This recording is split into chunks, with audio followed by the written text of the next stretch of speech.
It was this fateful incident that fueled tension in the ongoing Wits University protests. In the CCTV footage obtained by the SABC, police are seen arriving outside the clinic seconds after the man emerged from the facility. He is hit, then seen taking cover with other civilians behind a red car. The man then stumbles off but collapses a few meters away. It later emerged that the man was an innocent civilian who was simply in the wrong place at the wrong time. He went out of our rooms and that glass door right there, and that's where he met the police, when he was going to his car. My assistant came in and shouted for me and said, look, come outside. The patient that you just saw now has been shot. I went outside and I found him lying exactly in that position that he was, and I tried to do some CPR and try to resuscitate him. Unfortunately, it was not successful. Students did not falter in their fight. An innocent soul was killed, an innocent soul was being shot as innocently as he was. As a matter of fact, he's not even a student, he's just a resident from Braamfontein. So now we are paying respect to the soul that has died for us as students. No one deserves to die because he was walking around Braamfontein in the event that he's not a student. No one should die because of protest in this country. If we allow the criminalization of protest, we will be doing what the apartheid government did to us.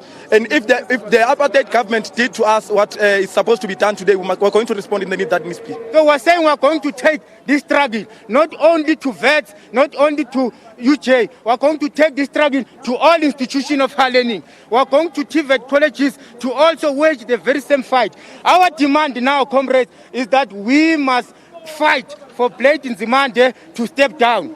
Wits University released a statement following the incident, calling for calm from students. The Independent Police Directorate also announced that it has released 4 investigation officers to probe the matter and determine whether it is in their mandate. The Human Rights Commission is calling for reform within the South African police force. Everyone has a right to protest. Even the police, when they quell or deal with protest, they must exercise proportionate or use proportionate force and not use excessive force. And there must also be engagement between protesters and the police.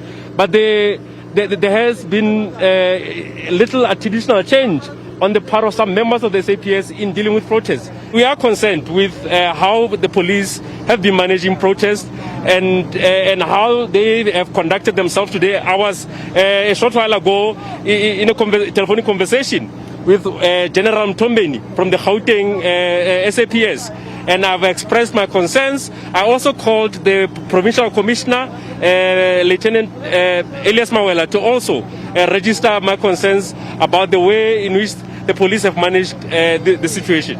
Students say they will continue with protests until their demands are met by Higher Education Ministry and the National Student Financial Aid Scheme. Nosipho Mncube, SABC News, Johannesburg.